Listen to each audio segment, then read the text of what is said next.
31 მაისს ჩემპიონთა ლიგის ფინალში პარი სენ-ჟერმენი მიუნხენში ალიანს არენაზე მილანის ინტერს დაუპირისპირდება. PSG-ს ღირსებას დაიცავს, რა თქმა უნდა, ხვიჩა კვარაცხელია. მოგესალმებით, მე ვარ გეორგი ხუბულავა, ასტროლოგი. ჩვენ დავინტერესდით თუ როგორი დღე იქნება ლიგის ფინალი საფეხბურთო თვალსაზრისით ასტროლოგიური პერსპექტივიდან. ასევე განვიხილავთ თუ რამდენად ხელსაყრელი იქნება 31 მაისი ფეხბურთელებისთვის. მოდი პირდაპირ საქმეზე გადავიდეთ.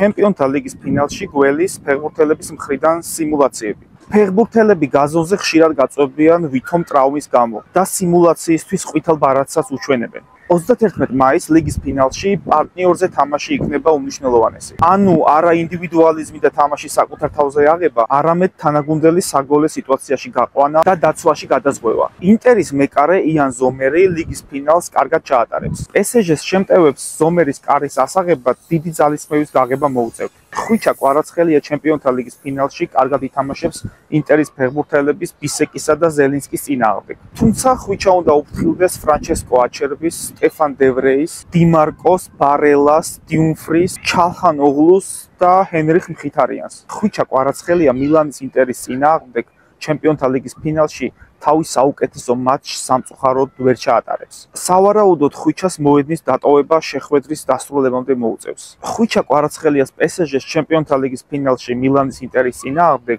კარგი შანსები აქვს. თუმცა PSG-ს ფინალში არა ხვიჩას, არამედ უფრო ბრადლი ბარკოლას იმედი უნდა კონდეს.